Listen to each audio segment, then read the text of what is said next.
नमस्कार, मी पूर्वा तुमच्या सर्वांचं सखी संगिनी किचनमध्ये खूप मनापासून स्वागत करते।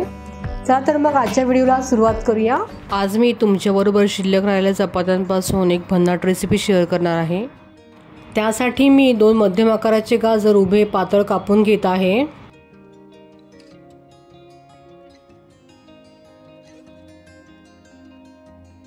सोबतच या ठिकाणी एक मध्यम आकाराचा कांदा उभा कापून घेत आहे।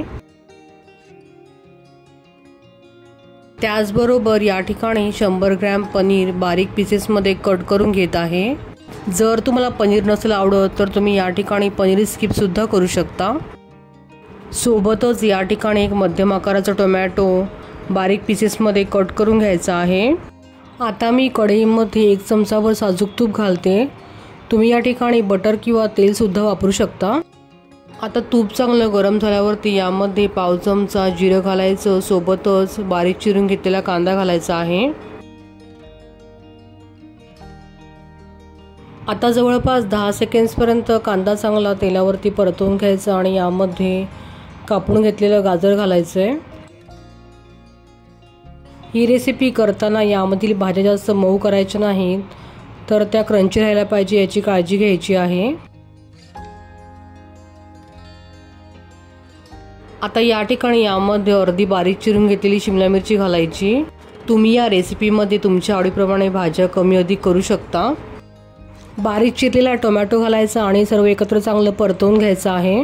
या सर्व भाज्या आपल्याला हाय फ्लेमवरतीच परतवून घ्यायच्या आहेत। आता यामध्ये 1 लहान चमचा मिरची पावडर घालायची, सोबतच चवीपुरतं मीठ घालायचं आहे आणि सर्व एकत्र व्यवस्थित चांगलं 10 सेकंड्सपर्यंत परतवून घ्यायचं।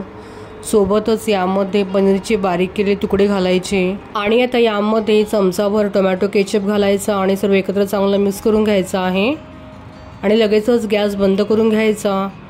या ठिकाणी आपलं स्टफिंग तयार झालेलं आहे। या ठिकाणी मी ही रेसिपी करण्यासाठी शिळी चपाती घेतली आहे। तुम्ही नवीन ताजी चपाती सुद्धा करून घेऊ शकता। जर तुम्ही ही रेसिपी मुलांच्या टिफिनसाठी करत असाल तर तुम्ही या ठिकाणी ताजी चपाती सुद्धा करू शकता। टोटली ही तुमची चॉईस आहे। व्हिडिओमध्ये दाखवल्याप्रमाणे चपातीला अशा प्रकारे कट करून घ्यायचा आणि चपातीच्या एका बाजूला ग्रीन चिली सॉस आणि मेयोनीज लावून घ्यायचं आणि चपातीच्या दुसऱ्या बाजूला टोमॅटो केचप अशा प्रकारे लावून घ्यायचं आहे।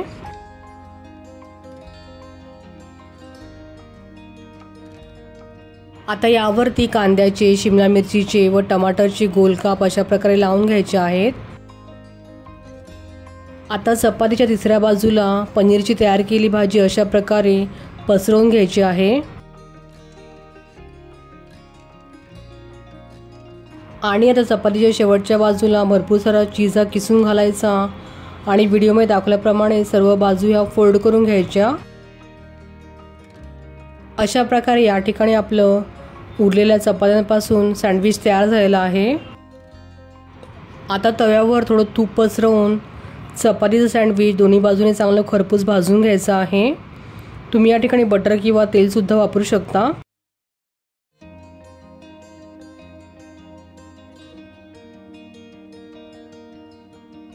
या ठिकाणी शिळ्या चपात्यांपासून सँडविच तयार झालेला आहे। तुम्ही रेसिपी नक्की ट्राय करून बघा आणि यावरती भरपूर सारा चीज किसून घाला। हे खूपच अप्रतिम लागतं। पुन्हा भेटूया अशाच एका रेसिपीसोबत सखी संगिनी किचनच्या पुढल्या भागात। धन्यवाद।